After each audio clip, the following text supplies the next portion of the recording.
고린도전서 9장 1절로 마지막 27절 말씀까지 우리가 한 목소리로 크게 같이 하나님의 말씀을 받겠습니다. 내가 자유인이 아니냐, 사도가 아니냐, 예수 우리 주를 보지 못하였느냐, 주 안에서 행한 나의 일이 너희가 아니냐. 다른 사람들에게는 내가 사도가 아닐지라도 너희에게는 사도이니 나의 사도됨을 주 안에서 인친 것이 너희라. 나를 비판하는 자들에게 변명할 것이 이것이니 우리가 먹고 마실 권리가 없겠느냐. 우리가 다른 사도들과 주의 형제들과 게바와 같이 믿음의 자매된 아내를 데리고 다닐 권리가 없겠느냐. 어찌 나와 바나바만 일하지 아니할 권리가 없겠느냐. 누가 자기 비용으로 군 공포물을 하겠느냐. 누가 포도를 심고 그 열매를 먹지 않겠느냐. 누가 양떼를 기르고 그 양떼의 젖을 먹지 않겠느냐. 내가 사람의 이해대로 이것을 말하느냐. 율법도 이것을 말하지 아니하느냐. 모세의 율법의 곡식을 밟아 떠는 소에게 망은 씌우지 말라 기록하였으니 하나님께서 어찌 소들을 위하여 염려하심이냐. 오로지 우리를 위하여 말씀하심이 아니냐. 과연 우리를 위하여 기록된 것이니 밭 가는 자는 소망을 가지고 갈며 곡식 떠는 자는 함께 얻을 소망을 가지고 떠는 것이라. 우리가 너희에게 신령한 것을 뿌렸은즉 너희의 육적인 것을 거두기로 과하다 하겠느냐. 다른 이들도 너희에게 이런 권리를 가졌거든 하물며 우리일까 보냐. 그러나 우리가 이 권리를 쓰지 아니하고 검사에 참는 것은 그리스도의 복음에 아무 장애가 없게 하려 함이로다. 성전의 일을 하는 이들은 성전에서 나는 것을 먹으며 제단에서 섬기는 이들은 제단과 함께 나누는 것을 너희가 알지 못하느냐. 이와 같이 주께서도 복음 전하는 자들이 복음으로 말미암아 살리라 명하셨느니라. 그러나 내가 이것을 하나도 쓰지 아니하였고 또 이 말을 쓰는 것은 내게 이같이 하여 달라는 것이 아니라 내가 차라리 죽을지언정 누구든지 내 자랑하는 것을 헛된 대로 돌리지 못하게 하리라. 내가 복음을 전할지라도 자랑할 것이 없음은 내가 부득불 할 일임이라. 만일 복음을 전하지 아니하면 내게 화가 있을 것이로다. 내가 내 자유로 이것을 행하면 상을 얻으려니와 내가 자유로 아니한다 할지라도 나는 사명을 받았노라. 그런즉 내 상이 무엇이냐. 내가 복음을 전할 때에 값없이 전하고 복음으로 말미암아 내게 있는 권리를 다 쓰지 아니하는 이것이로다. 내가 모든 사람에게서 자유로우나 스스로 모든 사람에게 종이 된 것은 더 많은 사람을 얻고자 함이라. 유대인들에게 내가 유대인과 같이 된 것은 유대인들을 얻고자 하며 율법 아래에 있는 자들에게는 내가 율법 아래에 있지 아니하나 율법 아래에 있는 자같이 된 것은 율법 아래에 있는 자들을 얻고자 하며 율법 없는 자에게는 내가 하나님께 율법 없는 자가 아니요 도리어 그리스도의 율법 아래에 있는 자이나 율법 없는 자와 같이 된 것은 율법 없는 자들을 얻고자 함이라. 약한 자들에게 내가 약한 자와 같이 된 것은 약한 자들을 얻고자 하며 내가 여러 사람에게 여러 모습이 된 것은 아무쪼록 몇 사람이라도 구원하고자 함이니 내가 복음을 위하여 모든 것을 행함은 복음에 참여하고자 함이라.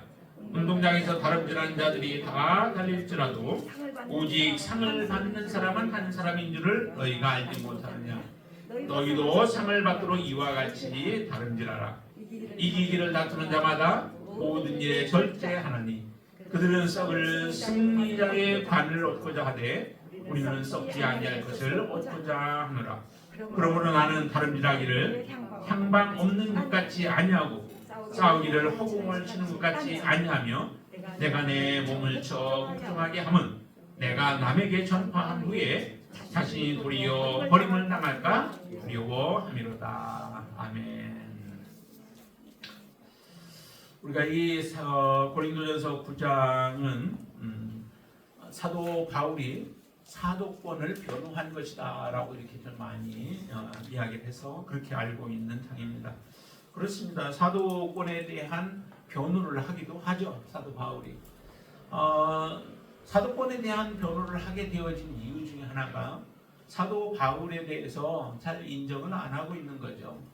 그러니까 다른 베드로라든지 다른 제자들과 같은 사람들의 경우는 일단 예수 그리스도와 함께 다녔고 또 예수 그리스도가 살아계실 때에도 그들은 제자로서의 삶을 살았기 때문에 제자로 인정받는 것이 그렇게 큰 문제가 없습니다. 사도로서의 그 인정받기도 문제가 없죠.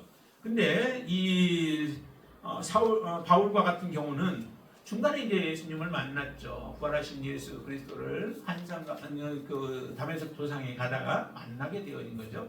강력한 빛을 보면서 만나게 되어져서 그때 이제 예수 그리스도를 만난 이후에 그의 삶이 완전히 바뀌었습니다. 180도 완전히 바뀌어진 거죠. 그런 삶을 살아가지만 그리고 하나님 앞에 완전히 헌신된 삶을 살아가지만 다른 사람들의 입장에서는 정말 저 사도 바울이 정말 사도인가라고 하는 그런 의문들을 갖게 되죠. 특별히 이 고린도 교회에서는 파가 많이 나누어져 있었다라고 말씀을 드렸었죠. 그러니까 이 파가 나누어지지 않았으면 또 이런 문제가 그렇게 크게 대두가 되지 않았을지도 모르는데 파가 많이 있다 보니까 그 파들이 지지하는 사람들이 다르잖아요. 그러니까 상대 다른 사람들에 대해서는 흠을 잡게 되어지고 뭔가 문제가 있다라고 이제 다 그렇게 생각들을 하면서 이게 좀 극단적으로 치닫게 되어진 거죠. 그러면서 사도 바울이 정말 사도인가라고 하는 그러한 부분들에 대해서 믿지 못하게 되어진 거죠. 사실 바울이 사도이다라고 하는 것을 믿는 것과 믿지 않고 사도 바울의 그 편지들을 대하든지 사도 바울의 말을 듣게 되어지면 그만큼 손해인 거죠. 손해는 누구냐면 사도 바울의 손해가 아니라 사실 사도 바울의 말을 믿어야 하는 그런 교인들이 그게 손해인 거죠. 그렇기 때문에 이것은 본인 자신을 위해서도 참 이런 문제들은 해결하고 가야 할 부분들이죠. 그래서 사도 바울은 적극적으로 이 부분들에 대해서 말하는데 중요한 것은 우리가 사도 바울의 사도권에 대한 변호라고 그렇게만 생각하지 말고 반대로 조금 더 나아가서 사도 바울이 자기 자신을 변호하는 가운데서 무엇을 말씀하고 싶어 하는가? 내가 정말 사도다라고 하는 것을 말하고 싶어 하는가? 아니면은 다른 의도를 이 안에서 우리에게 말하고자 하는 것인가라고 하는 것을 여러분들이 좀 잘 캐치할 수 있게 되길 바랍니다. 사도 바울은 이렇게 얘기를 하죠. 1절에 보면은 내가 자유인이 아니냐. 사도 바울은 자유인이다라고 하는 거죠. 사도 바울이 종종 그 율법에 대한 부분들을 많이 얘기를 했습니다. 율법을 지켜야 하는 부분들에 대해서. 그렇기 때문에 사도 바울은 율법에도 굉장히 그 해박한 지식을 가지고 있죠. 가말리엘 그 문화생으로서의 자라왔기 때문에 철저한 어떤 그 율법주의 이런 것이 많이 깔려져 있었습니다. 그렇기 때문에 이제 예수 믿는 사람들을 잡아 죽이려고 했던 이런 일들이 있었잖아요. 그렇기 때문에 사도 바울이 그 율법에 대한 부분들을 많이 말하기 때문에 복음으로 말미암아 자유롭게 되어진 부분들에 대해서 잘 인정을 많은 사람들이 못했던 것 같아요. 오해를 했던 거겠죠. 그러나 사도 바울은 앞에서도 이야기한 것처럼 우상 제물에 대한 부분까지도 그거는 뭐 먹을 수 있다라고 하는 거죠. 먹을 수 있는 그런 그 믿음이 사도 바울에게는 있습니다. 있지만은 그것을 다 사용을 하지 않은 거죠. 누구 때문에? 오직 그것은 다른 성도들을 약하게 하지 않고 죄를 짓지 않게 하기 위해서 자기는 먹지 않겠다라고 그렇게 고백했던 거예요. 그러니까 사도 바울의 그 삶에서는 모든 사람들에 대해서나 하나님의 말씀 앞에서나 그런 자유함을 가지고 있습니다. 자유함을 가지고 믿음으로 살아갈 수 있는 그런 능력을 가지고 있지만은 그러나 그의 인생 가운데서는 많은 부분들이 제약을 받고 제한을 받게 되어지죠. 그래서 내가 자유인이 아니냐라고 하는데 자유인이다라고 하는 거죠. 내가 사도가 아니냐라고 하는데 사도이다라고 하는 거죠. 늦게이지만은 예수 그리스도를 직접 만났고 그리고 하나님으로부터 또 가르침들을 받아서 전하는 이 바울이기에 이방인의 사도로서 하나님이 부르셨고 예수님이 부르셨고 그를 세우셨기에 당연히 사도인 것이죠. 그리고 예수 우리 주를 보지 못하였느냐? 부활하신 예수님이시지만 그 예수님을 직접적으로 보게 되어진 거죠. 그리고 주 안에서 행한 나의 일이 너희가 아니냐. 복음으로 낳은 그 사람들이 바로 고린도 교인들이죠. 네. 직접 사도 바울이 가서 복음을 증거함으로 인하여 하나님 앞에 돌아온 그러한 열매들이 바로 이 고린도 교회들인데, 그런 것을 두고서 그런데도 사도 바울을 이 사도가 아니다라고 한다면은 그게 바로 고린도 교인들에게는 손해가 되어지는 것들이죠. 그래서 사도 바울은 이렇게 얘기합니다. 다른 사람들에게는 내가 사도가 아니라고 해도, 그렇게 말해도 되지만은 너희들에게만큼은 나는 분명한 사도다라고 하는 것을 아주 못 받게 되어지죠. 그러면서 사도 바울이 이제 그와 같은 오해를 받았던 것 중에 하나가 뭐냐면은 자비량을 통하여서 선교를 했던 부분들 때문에 더 그런 것 같아요. 당당하게 다른 사람들은, 사도들은 당당하게 요구를 하면서 자기의 필요한 것들을 예를 들어 채우라라고 말하게 되고, 그 말하면은 그것에 대해서 다른 성도들이 이제 종종 온전히 순종을 하게 되어지죠. 근데 사도 바울은 그런 요구를 하지 않는 거예요. 강력하게 요구하지 않는 거예요. 두 가지 반응으로 나타나게 되죠.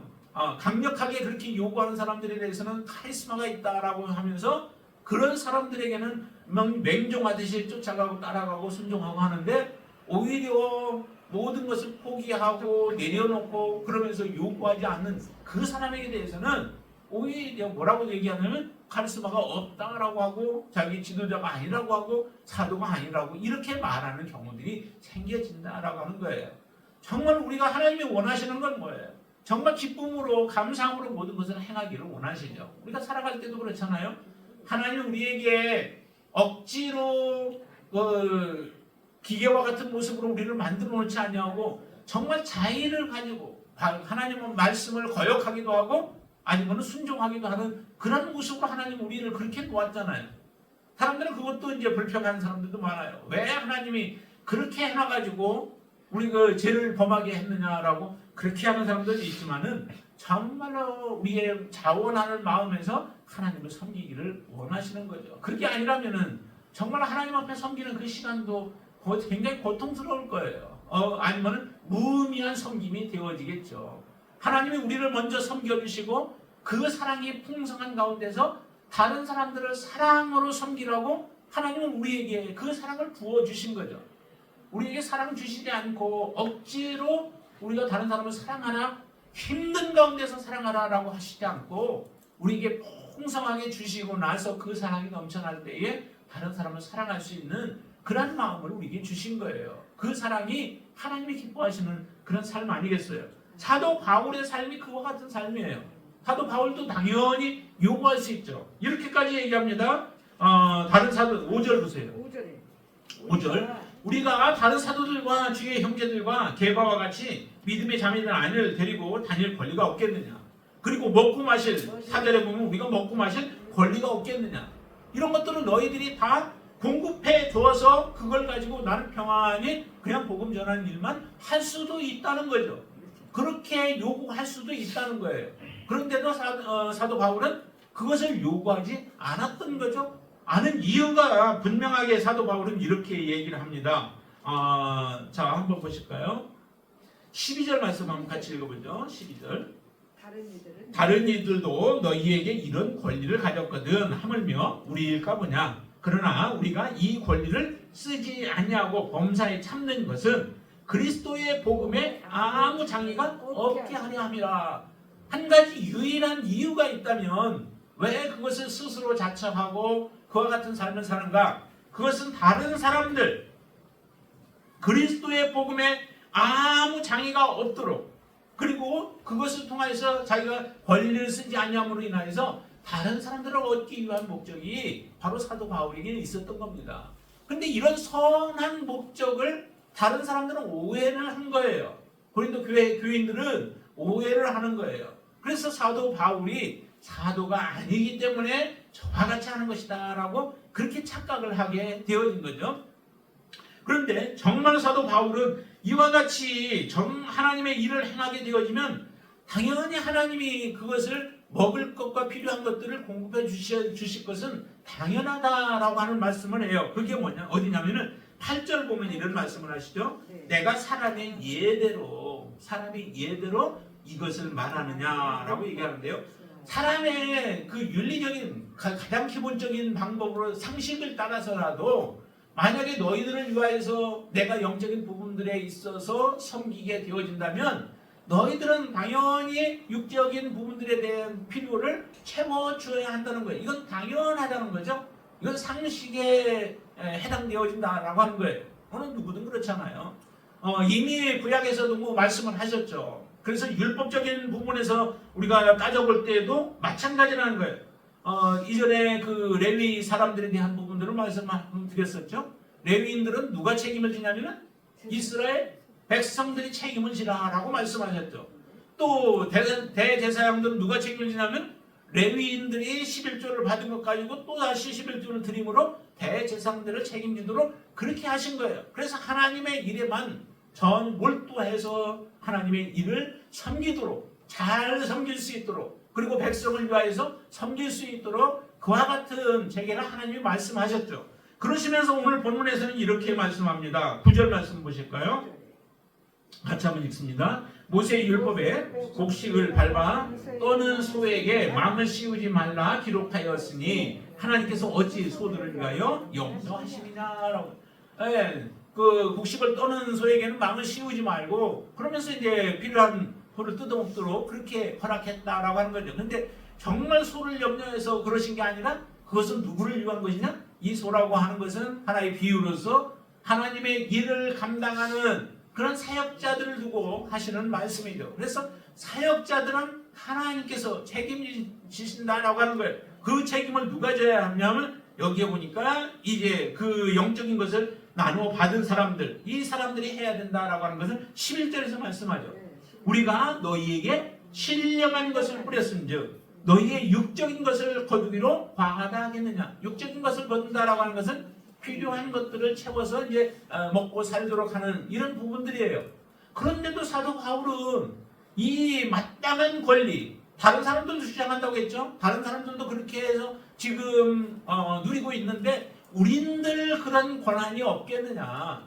우리도 그런 권한이 당연히 있다라고 하는 거죠. 그런데도 당연히 있는데 그 당연한 것을 쓰지 않음으로 인하여서 오히려 사도 바울이나 바나바와 같은 이런 신실한 하나님의 종들이 다른 사람들로부터 오해를 받아서 어려움을 지금 당하게 되어진 거예요. 그것이 결국에는 본인들에게 그 고린도 교인들 자기 자신들에게 해가 되어지는 모습으로 돌아오게 되어진 거죠. 이 모습을 바라보면서 사도 바울이 지금 간곡하게 그들에게 말씀하는 겁니다.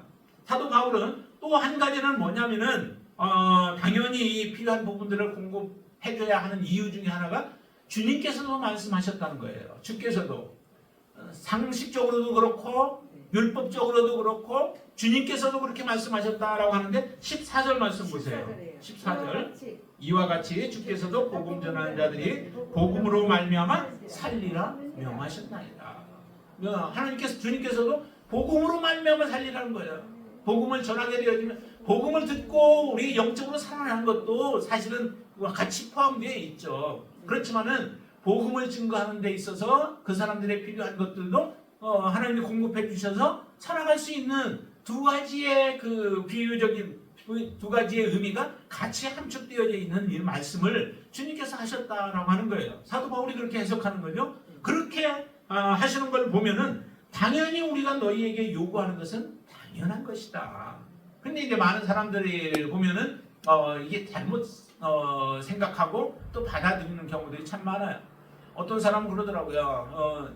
그 목회자에게 목회를 하고 나서 이제 그만둬야 할 때에 그때까지 성도들은 목회자를 그곳에서 일할 수 있는 그런 은혜를 주셨지 않느냐. 지금까지 살아올 수 있지 않느냐. 그러니까 그것만 가지고도 감사해야 된다라고 성도들이 얘기를 해요.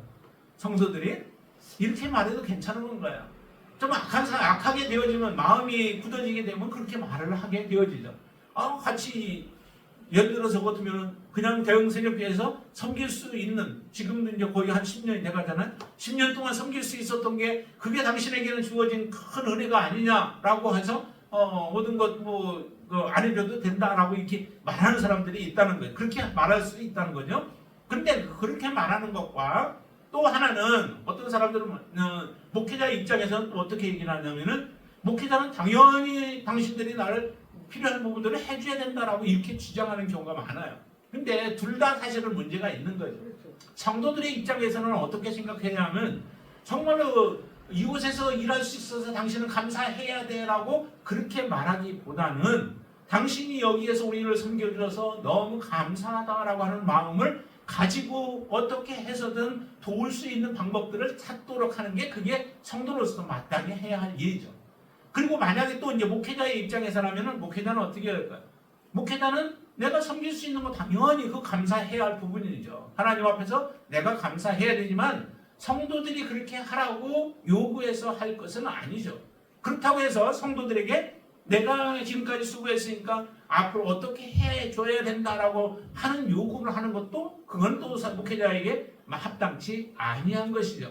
서로 한 발씩 물러나서 목회자로서는 모든 것이 감사함으로 다 받아들이고 성도들로서는 감사한 가운데서 어떻게 해서든 뭔가를 좀 나름대로 할 수 있는 방법들을 동원해서 할 수 있는 것, 그것이 서로가 아름다운 거죠. 근데 요즘에 은퇴를 앞두고 나서 사람들의 모습을 보면은 참 많이 실망이 가는 경우가 많아요. 목회 전까지 계속해서 목회하는 동안에는 굉장히 이제 존경을 받고 잘했던 사람들도 마지막에 좋지 않는 경우들이 종종 많이 있다는 거죠. 특별히 그 마지막 은퇴하면서 어떤 은퇴 이후의 어떤 그 사례라든지 이런 부분들 때문에 문제가 생겨지는 게 참 많아요. 참 안타까운 부분들이죠.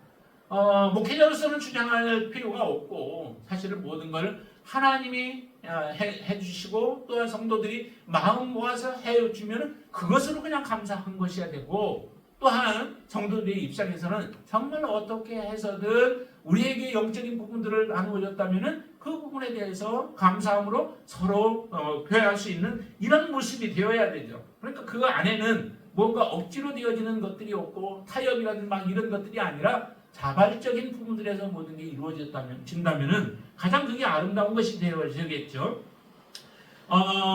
여기에 보면은 사도 바울의 경우도 참으로 많은 것들을 자기가 할 수 있지만은 그러나 그 중에서 행한 것들 가운데서 내가 자랑할 만한 것이 없다라고 하는 거예요. 사도 바울의 입장에서 자랑할 것이 얼마나 많을까요? 그러나 사도 바울은 별로 자랑하지 않았죠. 예, 부득이 자랑을 한 2번 하긴 했지만은 그러나 자기가 하고 싶어서 한 게 아니라 정말로 이것은 꼭 필요한 부분들이기 때문에 하긴 했는데 여기서도 그렇게 말합니다. 15절 보세요. 15절을 보시면은 그러나 내가 이것을 하나도 쓰지 아니하였고 또 이 말을 쓰는 것은 내게 이같이 하여 달라는 것이 아니라 내가 차라리 죽을지언정 누구든지 내 자랑하는 것을 헛된 대로 돌리지 못하게 하리라라고 얘기해요. 복음 전하는 많은 복음을 증거하고 곳곳에 정말 자비량으로 복음도 증거하고 많은 매를 맞아가면서도 또 많은 핍박을 받아가면서도 복음을 증거했는데 그것 자체도 하나도 자랑할 것이 없다라고 사도 바울은 이야기를 하죠. 왜냐하면 이유가 있죠. 16절에 보면 뭐라고 그래요? 부득불 할 일이나 얘기를 해요. 부득불 할 일인데 그것은 안 하면 어떤 일이 벌어진다?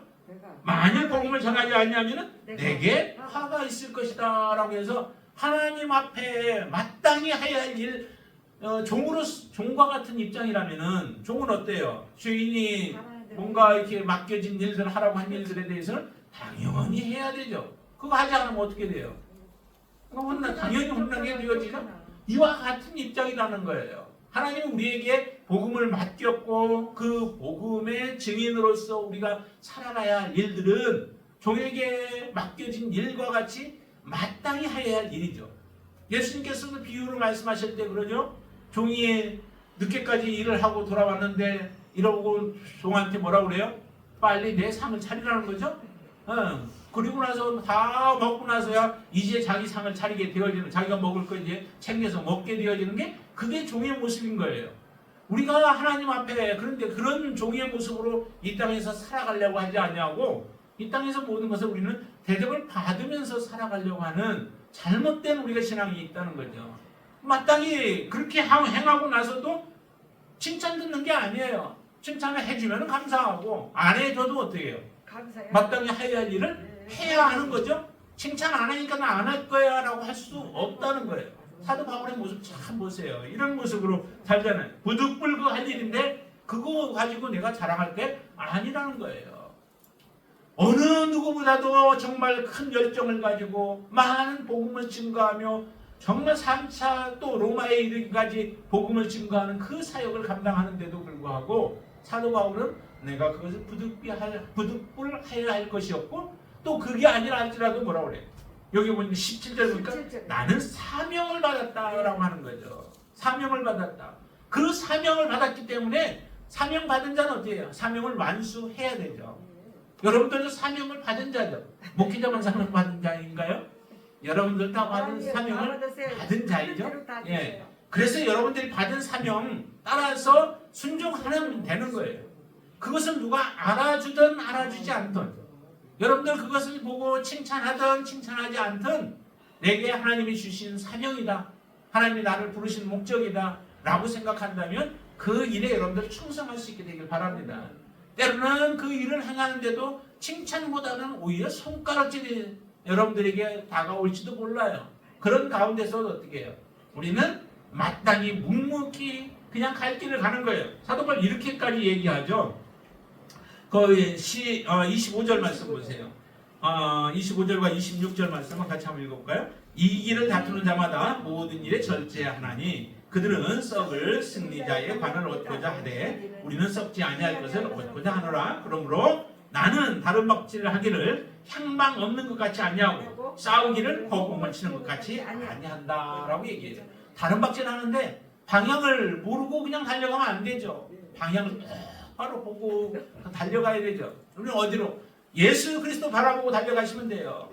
예수님이 어떻게 이 땅에서 사셨는가, 어떤 삶을 사셨는가, 어떻게 하셨는가라고 하는 것을 보며 우리도 그와 같은 삶을 담게 하소서, 따라가게 하소서 기도하며 달려가면은 여러분들 방향은 다른 길로 되어질 줄로 믿습니다.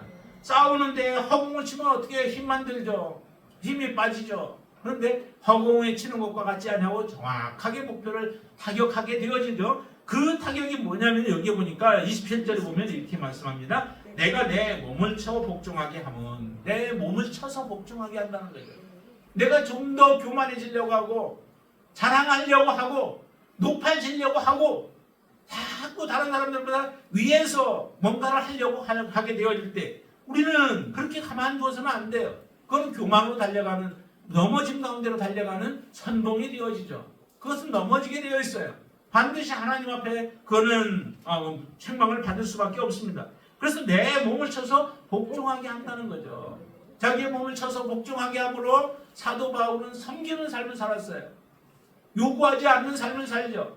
당연하지만 이제 때로는 요구할 때도 있죠. 예를 들어 빌레몬서 같은 경우 할 때 보면은 그 요구하잖아요. 요구하고 그래서 당연히 내가 나에게 빌레몬에게 내가 빚진 것이 있으면 그걸 갚아주겠다 하면서 얘기를 하잖아요. 이렇게 다 하면서 요구를 하는데 그렇지만은 자기 자신을 위하여서는 요구하지 않는 거예요. 자기 자신을 희생시키는 거죠. 헌신된 삶을 살아가는 거죠. 하나님의 뜻을 이루기 위해서 그런다는 거예요. 한 영혼이라도 더 얻기를 위하여. 그래서 사도 바울은 얼마나 낮아졌는지를 쭉 20절부터 보면은 그 말씀들을 이렇게 나누잖아요. 그 스스로 종이 됐다라고 얘기해요. 자유자이지만은 나는 종이 되어졌다. 그 종이 되어진 이유는 종을 통하여서 다른 사람들을 얻기를 위한 거죠. 유대인과 같이 되어졌을 때는 유대인을 얻고 싶어서, 이방인과 같을 때는 이방인들을 얻고 싶어서, 낮은 자로 되었을 때는 내가 낮은 자들을 얻기 위해서 이와 같이 낮아진 삶을 살았다는 거예요. 그 위에서 자기는 누릴 수 있는 충분한 특권이 있고 권리가 있습니다. 그래서 중요한 것은 사도 바울이 사도이지만 자기의 사도직을 자기 자신을 위하여 쓰지 아니하고 오히려 이것을 사랑으로 섬기는 삶을 살아갔습니다. 이게 바로 사도 바울이 우리에게 요구하시는 거예요.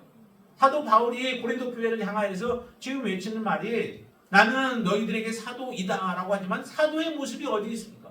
거의 다 자기 자신을 고린도 교인들을 위하여서 주는 삶을 살았고 섬기는 삶을 살았고 헌신된 삶을 사는 사람이 바로 사도 바울이에요. 그와 같은 모습으로 너희들도 살라라고 하는 그런 말씀을 지금 이 본문의 말씀을 통해서 우리에게 전하고 있는 것입니다. 여러분들의 삶은 어떠신가요? 정말 여러분들이 예수 그리스도를 우리가 닮아가는 삶이라고 한다면 이 사도 바울과 같은 모습으로 여러분들에게 주어진 권리가 나름대로 작은 권리가 있을지라도 그 권리를 나를 위해서 쓰지 말라는 거예요. 우리가 앞에서도 계속 권리에 대한 부분들을 말씀하죠. 자유가 있지만 그 자유를 나를 위해서 쓰지 마라. 모든 것을 먹을 수 있는 자유가 너희들에게 있지만 그러나 그 자유를 나를 위해서 쓰지 말고 다른 사람들을 사랑하고 그들을 건지는 데에 사용하라라고 말씀해요. 오늘은 보니까 자기의 사도직조차도 다른 사람들을 위하여 사랑으로 그 영혼들을 구원하기 위하여 사용한 사도 바울의 그 모습을 우리에게 적나라하게 다 명확하게 보여줍니다. 이것을 통하여서 고린도 교회인들이 정말 얼마나 잘 깨달을 수 있었을까. 자기의 그 당이나 이런 것에 편협된 마음만 아니었으면은 이렇게까지 말하는 사도 바울의 말을 듣고서 교만해질 수가 없는 거죠. 이런 말씀을 통하여 고린도 교회가 하나님 앞에 바르게 세워지는 그런 과정들처럼 이 말씀이 또한 저와 여러분들의 인생 가운데서도 정말 그 무엇을 하든지 간에 무엇을 할 때마다 항상 이 말씀이 여러분들 안에 새롭게 여러분들의 마음을 두드려서 여러분들이 주님 앞에 온전한 모습으로 섬기는 삶으로 또 종으로서의 삶, 또 섬기는 삶을 살아가는 저와 여러분들 되시기를 주님의 이름으로 축원을 드립니다. 우리 찬송하고 기도하는 시간 갖겠습니다.